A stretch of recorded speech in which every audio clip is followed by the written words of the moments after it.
Do you know how they get the reference ranges for normal labs? They take a population of people and say, well, all these people fall within this range, so this must be normal. But what if that population was just a bunch of other sick people? That's why normal doesn't mean normal.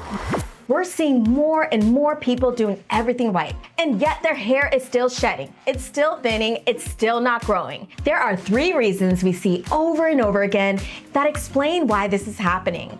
And once you understand these, your whole approach to hair growth changes. Because most advice focuses on what to take, what products to use, but your hair doesn't respond to products first. It responds to signals inside of your body. So today, we're going to break down the 3 biggest reasons your body might be sending the wrong signals even when you feel like you're doing everything right.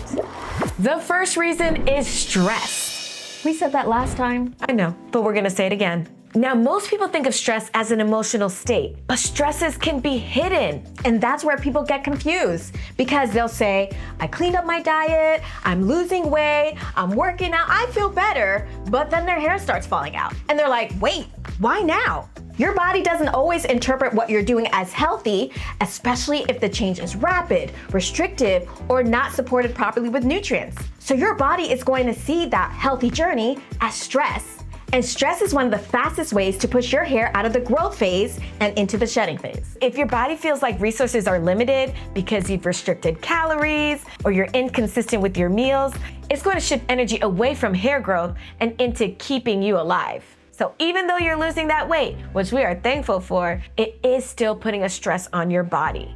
And this is why, especially after COVID, we saw such a huge increase in hair loss. People coming in saying, I've never had hair issues before, and now, months later, my hair is shedding like crazy. And they don't always connect the two. It's a physical stress from infection, inflammation. Maybe we can hold down a little soup. And there's that emotional stress that came with COVID, right? We didn't know what was going on, what was happening to us. Are we gonna survive or what? We couldn't see our friends and families for weeks on end. And so your body's going to respond by saying, now's not the time to grow hair. It's not at the time you had the COVID infection, but 2 to 3 months later after the COVID infection. That's when you see the shedding. And that's the delay that confuses people because they're like, but I'm better now. Why is my hair falling out now? Because your hair is responding to what happened months before.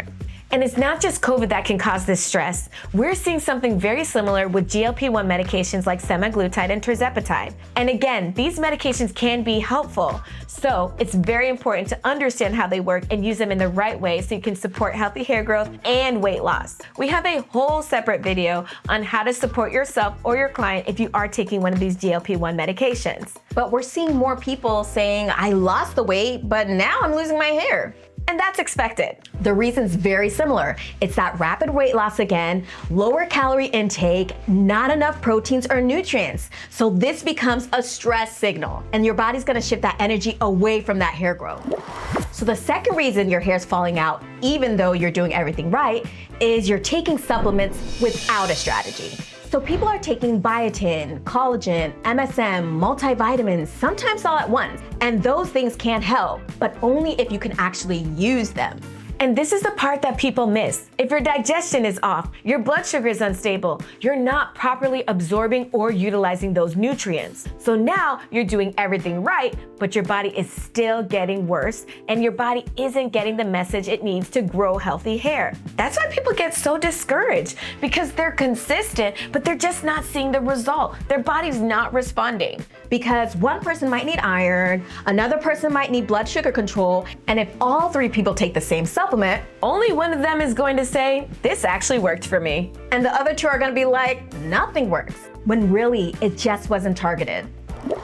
The third reason why your hair is not growing, even though you're doing everything right, is probably the most frustrating out of all 3.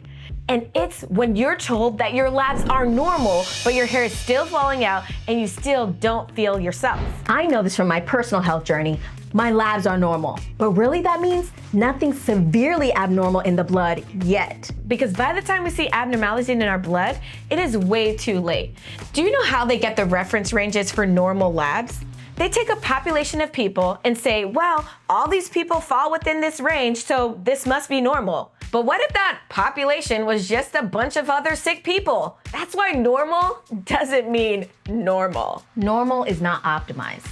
But here's what most people don't understand. Your body's main goal is to keep you alive and maintain balance. This is called homeostasis. So your body will break down, divert, adjust. It's going to do whatever it needs to do to keep those numbers looking normal. And that's the part that gets missed, because normal doesn't mean optimal. It just means your body is still able to compensate. And once your body can no longer compensate, that's when things finally show up abnormal on the labs. But by that point, something has already been off for a while. And your hair is one of the first places that shows that, because hair is very sensitive to changes in nutrients, hormones, stress, and metabolism. Because again, your body is always going to prioritize survival over hair. But that's why hair loss is so frustrating, because you can go to the doctor, get labs, be told everything is fine, and still be dealing with the shedding hair, the thinning hair, or slow growth.